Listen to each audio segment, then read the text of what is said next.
आका फरमायो, मदीने वाले साईं फरमायो, ईमान का बाद में अल्लाह जी वॾे में वॾी नेमत अल मरअतु सालिहा, फरमा बरदार साले घर वारी अल्लाह जी वॾे में वॾी नेमत। मन तज़व्वज फ़क़द इस्तकमलिल ईमान, जे शादी कई हाणे इन जो ईमान मुकम्मिल थियो। माना जेसिताईं शादी न थी आहे तेसिताईं ईमान मुकम्मिल, समझो था। जेसिताईं अञा शादी न थी आहे तेसिताईं अञा ईमान मुकम्मिल। नमाज़ी बि आहे, रोज़ेदार भी आहे, हाजी भी आहे, गाज़ी भी आहे, ज़ाकिर भी आहे, दीनदार भी आहे, पर जेसिताईं शादी न आहे तेसिताईं अञा इन जो ईमान मुकम्मिल न थियो। ऐं मुझे सोने महबूब फरमायो तो जरे शादी कयई तो हाण इन जो ईमान मुकम्मिल थियो। ऐं ॿी हदीस आहे, मुझे आका फरमायो, मदीने वाले ताजदार फरमायो, या माशर शबाब कुरैश, कुरैशन जे नौजवाननि खे महबूबन गॾु करायो ऐं उन्हनि खे गॾु करे नौजवाननि खे तकरीर फरमायो।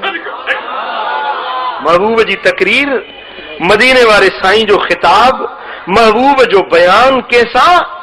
नौजवाननि सां। सरकार फरमाइनि पिया त या माशर शबाब कुरैश, ए कुरैशन जा नौजवानो, ए कुरैशन जा नौजवानो, तव्हां ते ज़रूरी आहे त तव्हीं शादियूं कयो। अलैकुम बिज़्ज़िवाज, मन इस्तताअ मिनकुमुल बाअ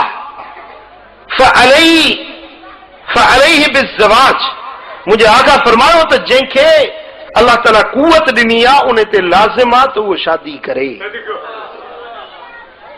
फ़इन्नहा अग़द्दु लिलबसर व अहसनु लिलफर्ज, शादी निगाहुनि खे पाकीज़ा रखे थी, शर्मगाह खे बुराई खां बचाईंदड़ बणाए थी।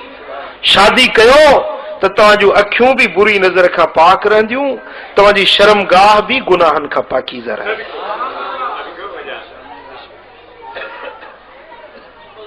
पर जेकॾहिं महबूब फरमायो त तव्हां को शादी थी नथी सघे, हालात जी मजबूरी आहे या रिश्तो नथो मिले, संग नथो मिले, पोइ फ़अलैहि बिस्सौम फ़इन्नहु लहू विजाउन। महबूबन करीमन फरमायो त पोइ उहो नफ़ली रोज़ा रखे। नफ़ली रोज़ा रखण उन जे लाइ खसी थियण जे बराबरि आहे। नफ़ली रोज़ा रखो त तव्हांजे शहवत जो ग़ल्बो, तव्हांजे नफ़्स जो उभार उहो ख़तम थींदो ऐं बुराई खां, बेहयाई खां तव्हां बची सघंदव। दोस्तान मोहतरम, त शादी करण इहा भी दीन आहे। शादी करण इहो भी दीन आहे, इहा दुनियादारी न आहे। शादी करण दीन जे जुज़नि मां हिकु जुज़ो आहे। छो त इंसान जी जेसिताईं अज़दवाजी ज़िंदगी मुकम्मिल नथी थिए तेसिताईं उहो पंहिंजे दीन में मुकम्मिल नथो बणिजी सघे।